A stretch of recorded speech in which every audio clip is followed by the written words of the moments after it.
Hello everyone, today I'm looking at Need for Speed Most Wanted. This was a game that a lot of people have said was their favorite car racing game of all time, something they grew up on, something that was kind of the peak of the Need for Speed series. And after playing Rivals, which I know is kind of unconventional, I really fell in love with the whole racing genre and the Need for Speed franchise, so I thought I'd go back and play this game in like the 2020s. And how do I feel about it? It's definitely good, but honestly, I enjoyed my time with Rivals more, simply because there's way more abilities to blow stuff up, destroy things. Again, I'm not really a car guy, so I guess obviously I'm barking up the wrong tree here, but at the very least, I did enjoy it, and the challenges were very fun. The laps and the different kind of, speed cameras, races, trashing other racers, evading the cops, all really great stuff. There's also just a lot in this game that just feels, right? The fact you have these shortcuts on the map. The one thing that I liked at first, but really started to strain me, was the soundtrack, honestly. It's mostly like, I don't know what you call, I'm not sure if you call Limp Bizkit rap essentially, or rock rap.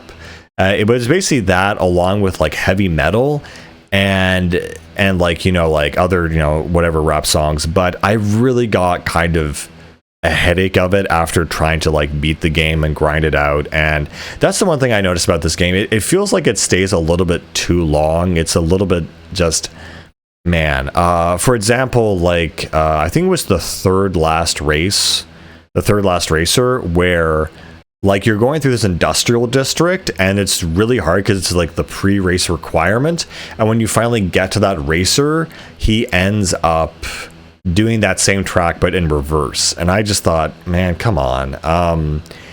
But yeah, or maybe it was the fourth last one, but either way, I really got exhausted to the point where like I got to rank number 3 or 4 or something, and I was just so exhausted from doing all the challenges. And the one challenge I was stuck on, I didn't know how to do it. I don't know if I was just tired or lazy or whatever, but when I did that challenge, like a normal race at that level with a car that I had at the time, I literally could not do it.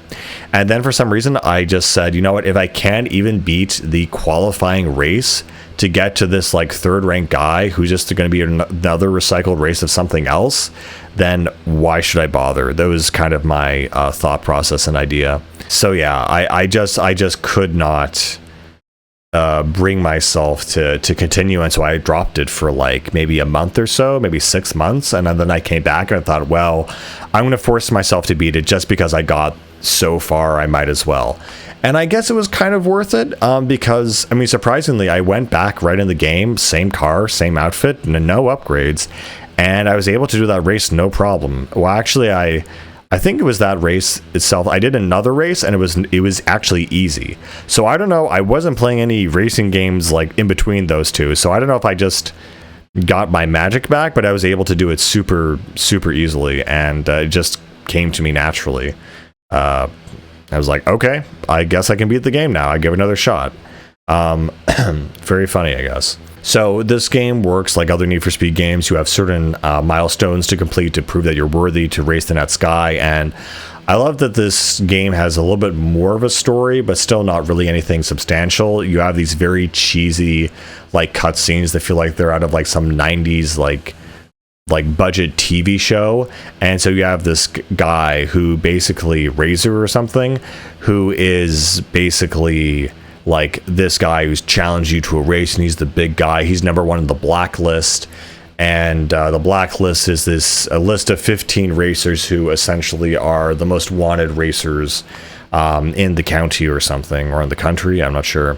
And so your job is to get to number 1. There's also this girl, Mia, who's like one of the, racer chicks, and she's actually working for the police, and she's like, okay, you're going to be our ace in the hole. And meanwhile, the lieutenant treats you, like another convict or a criminal or whatever. And so you kind of have all these different competing personalities. And if that kind of all kind of goes away by the midpoint, and then you just focus on racing, and then at the end of the game, it's like, oh, right, here's a story. And then they kind of bring back the cutscenes and the characters and what's going on. But overall, it was definitely like a good game. It has a lot of attitude. I would find that early 2000s attitude of just, don't mess with me, bro.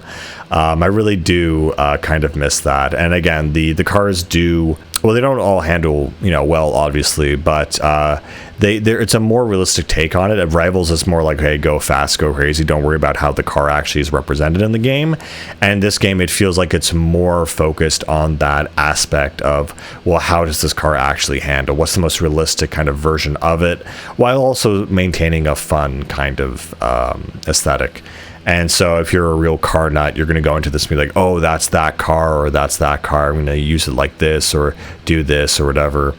The other thing that was also in Rivals and in this game were traps or roadside traps. And so what's really cool is that you can go through, in this game, I mean, in Rivals, you were blowing up gas stations, but in this one, you're like knocking down donut stands and radio towers and stuff and boats.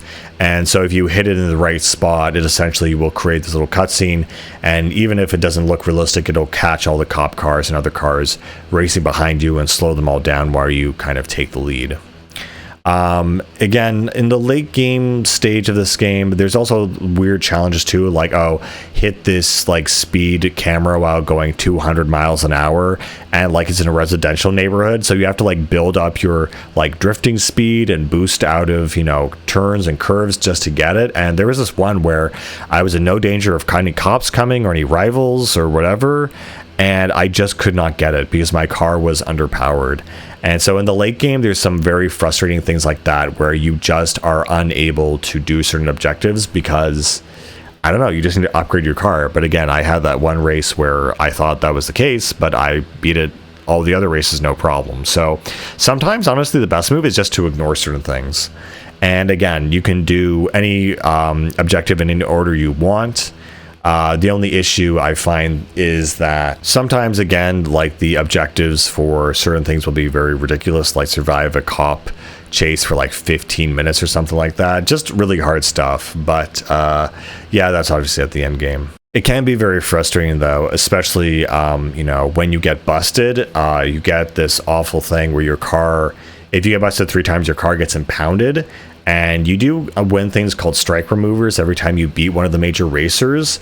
And in my experience, the best thing you could possibly get from another racer is actually their pink slip or something, which allows you to take their car. And I wish it automatically always gave you that, because it was like I almost always got everyone except starting at like the 5th racer and the 4th racer, both in a row. I didn't get their car, so I had a very underpowered vehicle for the 3rd rank, so obviously I started losing a lot, and it was very difficult to deal with and whatever. And so basically, once you do all of the objectives asked of you, or a certain amount of them, majority of them, you can then challenge the next racer, and there'll be a specific cutscene that plays and a course where you have to race them and win. Pretty simple stuff. One thing that I didn't realize in this game that I still to this day am not fully sure how it works are the drag races, where you basically have to start in gear 1 and then shift up when the arrow turns green, and I just didn't really quite understand what was going on. Like, it didn't really explain it, how the objective was supposed to work. And if you get hit by like literally anything while you're in this mode, you like KO.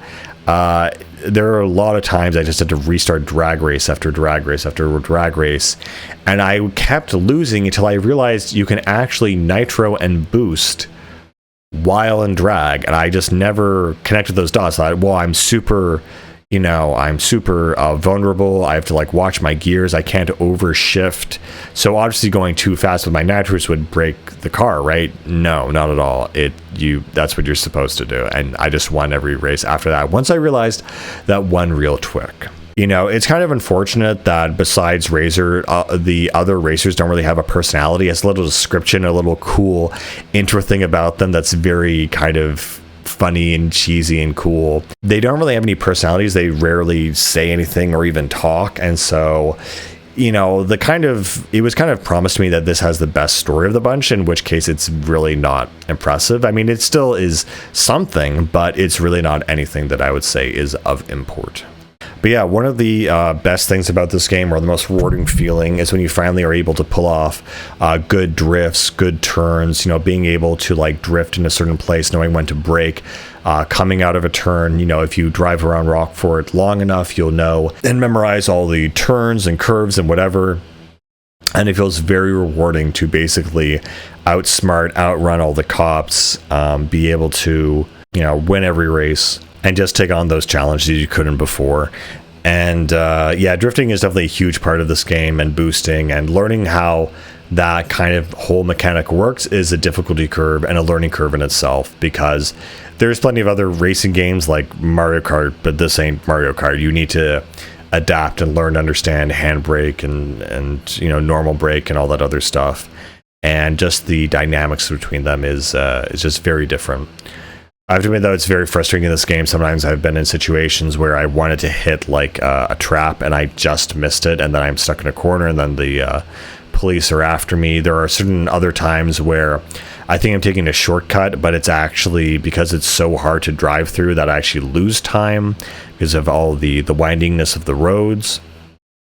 Another time, there's this one area where there's this bridge in the distillery or industrial district, and you have this really strange / weird area where like there's a series of bridges that connect to each other, and like I'd always like hit either the side of the bridge, or I'd fall off from under it, or I would go some other direction. It was this shortcut that always made me lose time, because every time I took it, I would always just end up like wiping out. It was absolutely terrible. But yeah, I see why people will say this is their favorite game, why so many people love it and you know, love it and cherish it, because it has a distinct style, distinct aesthetic. It really is the core of a racing game. It feels very fun to crash into other cars. Not as good as Rivals, but still very good.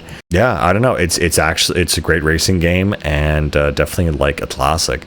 Not my cup of tea. I eventually just played without music at a certain point because it just became too much, and I am glad I did finish it, but it was really kind of a stretch, those last two or three final races. You know, what kind of took me, you know, 6 hours, or maybe at that point it might have taken me 12 hours to get to that point, and almost took me another 12 hours to finally beat it, or something like that. So yeah, those final three are an absolute pain, and it feels like a little bit too much at that point. I would have preferred 10 rather than 15 racers, honestly, but you know, whatever. It is what it is, and it is very cool how you have a cool continuity point where at the end of this game, the final kind of mission, Mia kind of helps you out, and you have to basically evade the police because they decide, well, you know, you helped us bring in, you know, the racers, but now we're going to take you in as well.